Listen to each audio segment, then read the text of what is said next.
Drama Korea hari-hari ini memang lagi ngetren. Drakor dibilangnya. Tapi harusnya nggak usah merembet ke arena sepak bola, ke area sepak bola. Drakor yang satu ini asli nggak lucu. Drama Korea antara PSSI versus Sinteyong. Ini agak miris. Ini sungguh memalukan. Desember lalu, Sinteyong resmi dikontrak PSSI 4 tahun. Harapan besar dibebankan atau ditumpukan kepada Sinteyong oleh PSSI sehingga Sinteyong diberikan kewenangan yang luas. Sinteyong bukan hanya sebagai pelatih kepala tim nasional senior, tapi juga sebagai pelatih kepala hampir semua level tim nasional sampai kelompok usia 23, 20, 19 itu di bawah koordinasi Sinteyong semua. Jadi ada harapan besar waktu itu yang disodorkan oleh PSSI kepada publik lewat sosok Sinteyong. Tapi bulan madu PSSI dan Sinteyong rupanya sudah terancam bubar. Perkawinan yang baru dimulai akhir Desember, di awal Juni ini mulai meledak. Mungkin kemarin-kemarin perang dingin, tapi sekarang babak drama Koreanya suhunya mulai naik. Sinteyong sudah mulai berani bicara, blak-blakan.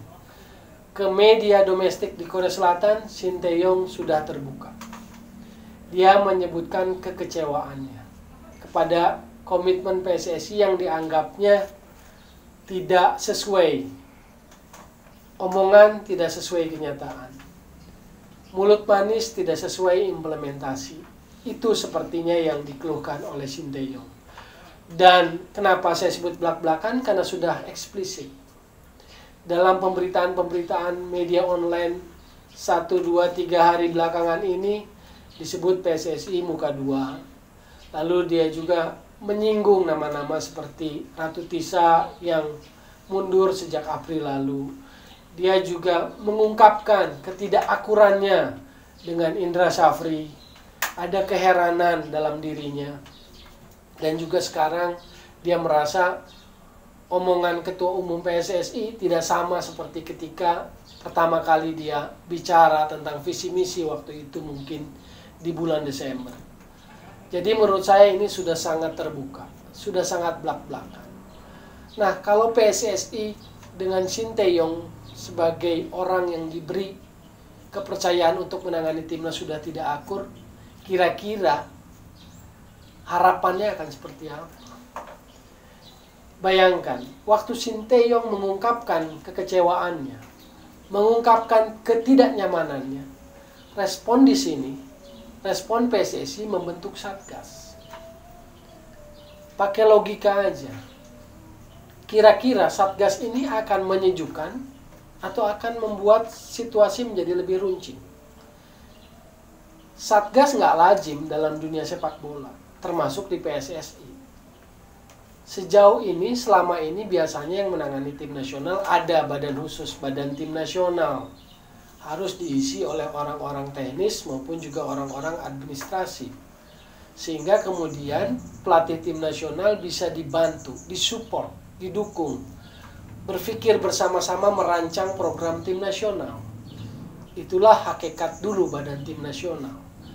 Tapi Satgas namanya kurang lazim, tidak berbau olahraga.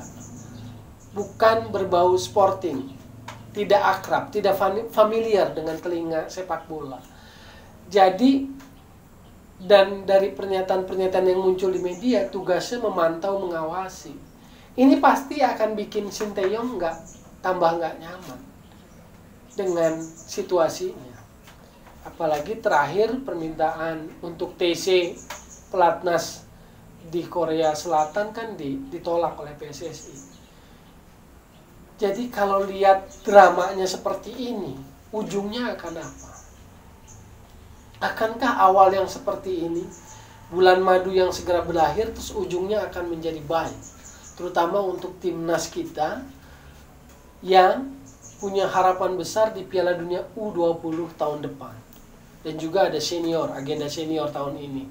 Sisa kualifikasi Piala Dunia 2022 dan juga Piala AFF 2020. Apakah ini sikon yang ideal? Jelas bukan. Ketika harusnya mulai berpikir tentang program yang progresif soal timnas, ini setback. Masih bicara antara ketidaksesuaian, ketidaksehatian antara federasi dengan pelatih tim nasionalnya. Ini tanda-tanda yang jelas tidak baik. Perseteruan, ketidakharmonisan federasi dengan pelatih timnasnya bukan hal yang baik. Dan ini sudah sangat eksplisit, blak-blakan. Shin Tae-yong, pelatih dari Korea Selatan, negara yang tradisi sepak bolanya kuat, negara yang paling pantas mengklaim sebagai macan Asia, Korea Selatan. Di level junior maupun senior, tradisi sepak bolanya kuat. Sejak 86, Korea Selatan nggak pernah absen dari Piala Dunia senior. Bayangin.